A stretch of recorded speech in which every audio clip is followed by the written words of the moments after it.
মহাভারতে যেখানে ভগবান শ্রীকৃষ্ণ স্বয়ং অর্জুনের সখা, তিনি কেন এই বিবাহে রাজি হন? নানান প্রশ্নের উত্তর আজ এই ভিডিওতে জানতে পারবেন। আপনারা শেষ পর্যন্ত দেখুন, সকল উত্তর পেয়ে যাবেন। শুরু করার আগে ছোট্ট একটি অনুরোধ, আপনারা ইউটিউব চ্যানেলটি সাবস্ক্রাইব করুন। দ্রৌপদীর জন্ম হয়েছে আগুন থেকে। দ্রুপদরাজ দ্রোণকে বধ করার উদ্দেশ্যে পুত্র লাভের জন্য পুত্রেষ্টিযজ্ঞ করতে গিয়ে ধৃষ্টদ্যুম্ন নামে মহাবলী পুত্র ও দ্রৌপদী নামে এক মহীয়সী কন্যা প্রাপ্ত হলেন। তাই জনিজাত সাধারণ মনুষ্যের সাথে তাদের তুলনা করা উচিত নয়।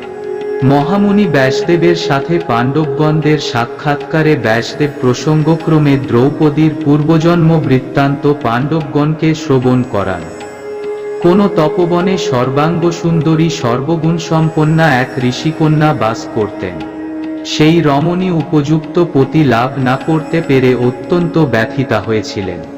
তখন তিনি উপযুক্ত পতি লাভের ইচ্ছায় মহাদেবের তপস্যা করতে শুরু করেন। তপস্যায় সন্তুষ্ট হয়ে শিব তার সমক্ষে উপস্থিত হলে মহীয়সী সর্বগুণসম্পন্ন পতিলাভের বর প্রার্থনা করেন। কিছুটা ইতস্তত হওয়ায় সেই রমণী 5 বার শিবের কাছে একই বর প্রার্থনা করেন। তখন শিব বললেন, হে ঋষিকন্যা, আমার বরের প্রভাবে তুমি 5 পতি প্রাপ্ত হবে। তখন ঋষিকন্যা বললেন, প্রভু, আমি তো তোমার কাছে 1 পতি প্রার্থনা করেছি। শিব বললেন, কিন্তু একই প্রার্থনা 5 বার করেছ বিধায় তুমি পঞ্চস্বামী প্রাপ্ত হবে। ব্যাসদেব বললেন, সেই ঋষিকন্যাই এখন দ্রুপদের কন্যারূপে যজ্ঞ থেকে জাত হয়েছে। তার সাথেই তোমাদের 5 ভ্রাতার বিবাহ হবে, তাই তোমরা পাঞ্চাল দেশ যাও। দ্রুপদরাজ কন্যা দ্রৌপদীকে বিবাহ দেয়ার অভিলাষ করলেন, কিন্তু অগ্নি থেকে উদ্ভূত কন্যাকে পাত্রস্থ করার জন্য অগ্নিধারণক্ষম উপযুক্ত পাত্র নির্বাচন প্রয়োজন। তাই রাজা দ্রুপদ এক বিচিত্র ধনুর্বাণের প্রতিযোগিতার আয়োজন করলেন। সমগ্র ভারতবর্ষ থেকে দ্রৌপদীর জন্য রাজা ও রাজপুত্রগণ আসতে লাগলেন। পাণ্ডবগণ ব্রাহ্মণ বেশে স্বয়ংবর সভায় উপস্থিত হলেন। বড় বড় ক্ষত্রিয় মহারথীগণ সেখানে দ্রুপদের পরীক্ষায় অনুত্তীর্ণ হলেন। ব্রাহ্মণবেশী অর্জুন সেখানে অনায়াসে লক্ষ্যভেদ করে পাঞ্চালী দ্রৌপদীকে জয় করলেন। তারপর পাণ্ডবগণ দ্রৌপদীকে নিয়ে কুটিরে ফিরে এলেন। ভীম ও অর্জুন মাতা কুন্তীর উদ্দেশ্যে বললেন, মা, আজ এক রমণীয় বস্তু ভিক্ষা লাভ করেছি। কুন্তী ঘরের ভেতর ছিলেন বলে ভীম ও অর্জুনকে না দেখেই বলে ফেললেন, তোমরা সকলে মিলে তা ভোগ করো। পরে তিনি দ্রৌপদীকে দেখে বললেন, হায়, আমি বড়ই কষ্টের কথা বলে ফেলেছি। তারপর কুন্তী ভয় ভীতি হয়ে দ্রৌপদীর হাত ধরে যুধিষ্ঠির কাছে গিয়ে বললেন, পুত্র ভীম ও অর্জুন দ্রুপদ কন্যাকে আমার কাছে ভিক্ষা বলায় আমিও অনবধানবশত ভিক্ষা মনে করেই বলে ফেলেছি, তোমরা সকলে মিলে ভোগ করো। আমার এই কথা কিভাবে সত্য হতে পারে? এ বিষয়ে যা সঙ্গত হয়, কোনো পাপ যেন দ্রৌপদীকে স্পর্শ না করতে পারে ও দ্রৌপদীও যেন তাতে সম্মত হয়, তার উপায় বলো। কিছুক্ষণ চিন্তা করে যুধিষ্ঠির অর্জুনকে দ্রৌপদীর পাণিগ্রহণ করার কথা বললে অর্জুন মায়ের বাক্যের প্রতি নিষ্ঠা হেতু তাতে অস্বীকৃতি জানালেন। ধর্মরাজ যুধিষ্ঠির তখন ব্যাসদেবের বাক্য স্মরণ করলেন। তারপর তিনি বললেন, কল্যাণী আর দ্রৌপদী আমাদের সকলেরই ভার্যা হবে। তখন কৃষ্ণ ও বলরাম সেখানে এসে উপস্থিত হন। তারপর কৃষ্ণসহ সকলেই দ্রুপদ রাজপ্রাসাদে গমন করেন। মহারাজ যুধিষ্ঠির দ্রুপদকে সমস্ত বৃত্তান্ত বললেন। তখন দ্রুপদ যুধিষ্ঠিরকে বললেন, স্বয়ং ধর্মের প্রতিভু আপনি কিভাবে এমন অধর্ম করতে পারেন?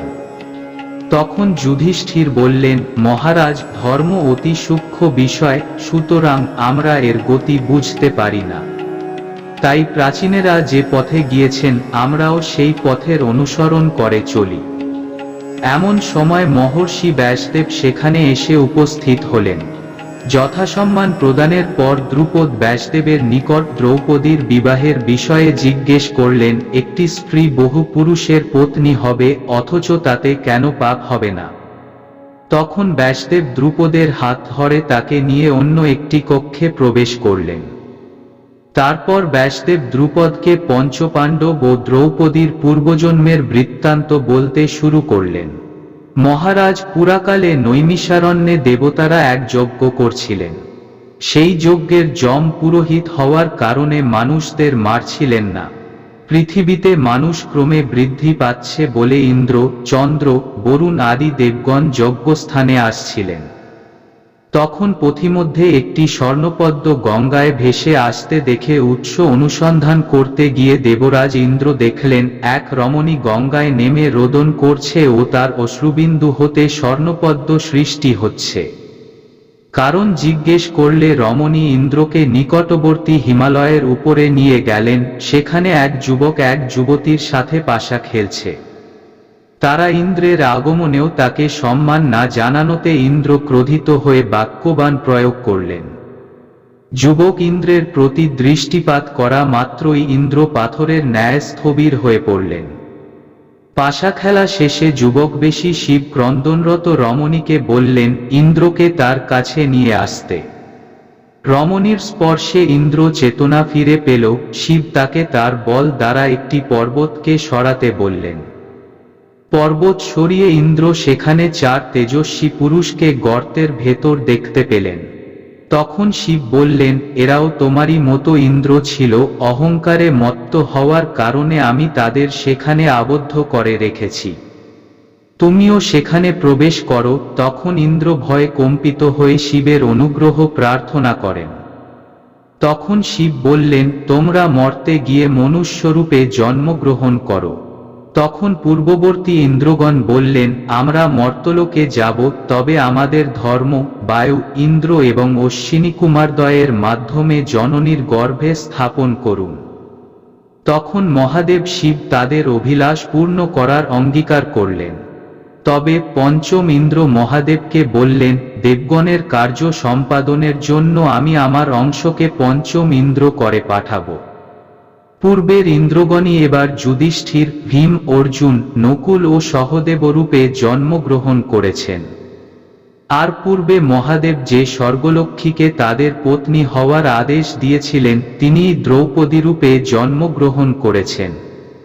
তারপর ব্যাসদেব বললেন, এমন দৈবযোগ ব্যতীত যজ্ঞ থেকে কি করে একটি স্ত্রী ভূতল হতে উত্থিত হতে পারে, যার রূপ চন্দ্র ও সূর্যের ন্যায় উজ্জ্বল এবং দেহের সৌরভ একক্রোশ দূর থেকে বাহিত হয়। তারপর ব্যাসদেব দ্রুপদকে দিব্যদৃষ্টি প্রদান করে পাণ্ডবগণের পূর্বের ইন্দ্ররূপ দর্শন করালেন। তা দর্শন করে দ্রুপদরাজ অত্যন্ত প্রসন্ন হলেন এবং পূর্বে দ্রৌপদীর যে জন্মবৃত্তান্ত পাণ্ডবগণকে বলেছিলেন তা পুনরায় দ্রুপদকে শোনালেন। সেই স্বর্গলক্ষ্মী পরবর্তীকালে ঋষিকন্যা হয়ে তপস্যা করে পাণ্ডবগণকে পতিরূপে লাভ করেন। দ্রুপদরাজ তখন ব্যাসদেবকে বললেন, আপনার মুখ থেকে এই সত্য বাক্য শ্রবণ করে আমার মোহ দূরীভূত হয়েছে। ঈশ্বর বিহিত বিষয়ে নিবৃত্তি করা মানুষের শক্তিসাধ্য নয়, অতএব দ্রৌপদীকে পঞ্চপাণ্ডবের হাতে দান করাই যুক্তিসঙ্গত। ব্যাসদেব বললেন, মানুষের বিবাহে এরূপ বিধান নেই, তবে পাণ্ডবগণ দেবতার অবতার, দ্রৌপদী স্বর্গ লক্ষ্মীর অবতার। সুতরাং পূর্ব সুকৃতিবশত এবং মহাদেবের অনুগ্রহে এক দ্রৌপদী পঞ্চপাণ্ডবের পত্নী হবেন।